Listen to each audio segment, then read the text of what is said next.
दज्जाल अभी आया नहीं है और किसी को पता नहीं है कि दज्जाल इस वक्त कहां है और आखिर में जमीन के किस हिस्से से निकलेगा।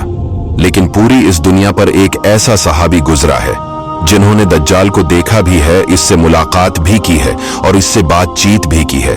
दोस्तों, वीडियो को जरा गौर से सुनिएगा। एक मर्तबा हमारे नबी सल्लल्लाहु अलैहि वसल्लम ने अचानक अपने सहाबा को जमा फरमाया और खतबा देने के लिए मेंबर पर तशरीफ फरमा हो गए और नबी करीम सल्लल्लाहु अलैहि वसल्लम ने फरमाया कि अमीमदारी ने मुझे बताया कि वो 30 अफराद थे और किश्ती में वो सफर कर रहे थे कि तूफान आ गया और वो भटक गए। तकरीबन महीना भर वो समंदर में घूमते रहे और एक दिन सूरज गुरूब होने के वक्त एक नामालूम ईलैंड पर वो पहुंचे। उन्हें वहां सयाह रंग की मखलूक नजर आई जिसके जिस्म पर बाल बहुत ज्यादा थे। उन्होंने उससे पूछा कि तुम कौन हो? उसने कहा मैं जासूस हूं और कहा कि हमें अपने बारे में कुछ बताओ। उसने कहा कि ना मैं तुम्हें कुछ बताऊंगा न तुमसे कुछ सुनूंगा। तुम उस बदखाने में जाओ, वहां एक शख्स तुम्हारा बड़ी बेचैनी से तुम्हारा वेट कर रहा है, वही तुम्हें कुछ सुनाएगा भी और बताएगा भी। फिर वो सब अंदर चले गए। वहां एक शख्स सख्ती से जंजीरों में झगड़ा हुआ था। उसने पूछा कि तुम लोग कौन हो और कहां से आए हो? उन्होंने बताया शाम से आए हैं।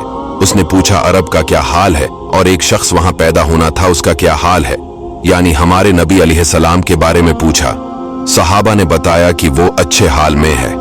पहले तो उनकी मुखालफत हुई लेकिन अब वो तमाम अरब पर वो गालिब हो गए हैं। ये सुनकर उस शख्स ने 3 चीखें मारी और बोला कि मैं दज्जाल हूं और कहता है अनकरीब में आजाद हो जाऊंगा और जमीन का चप्पा चप्पा में घूमूंगा और इसका कोई हिस्सा नहीं छोड़ूंगा सिवाय मदीना के, क्योंकि मुझे में वहां जाने की ताकत ना होगी।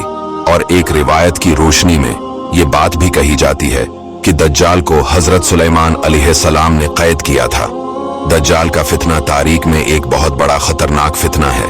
दज्जाल का जो हलिया बताया गया है वो ये है कि दज्जाल एक जवान मर्द होगा, लंबा कद होगा, एक आंख से काना होगा और एक आंख खून आलूद हो गए।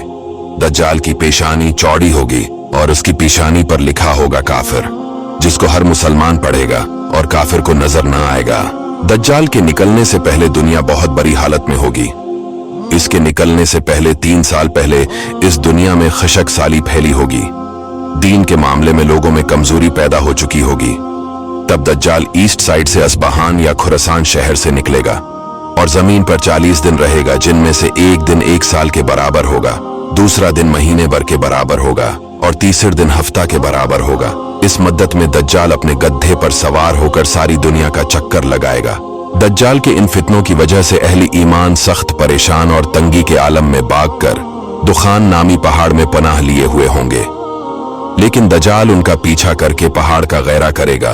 तब अल्लाह पाक हजरत ईसा अलैहिस्सलाम को नाजिल फरमाएगा।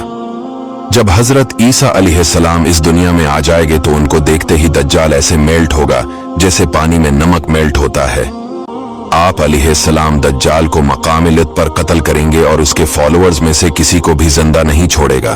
ये फितना बहुत शदीद होगा। नबी पाक अलैहिस्सलाम ने फरमाया कि जो सूरह कहफ की पहली 10 आयतें याद करेगा दज्जाल के फितने से महफूज रहेगा।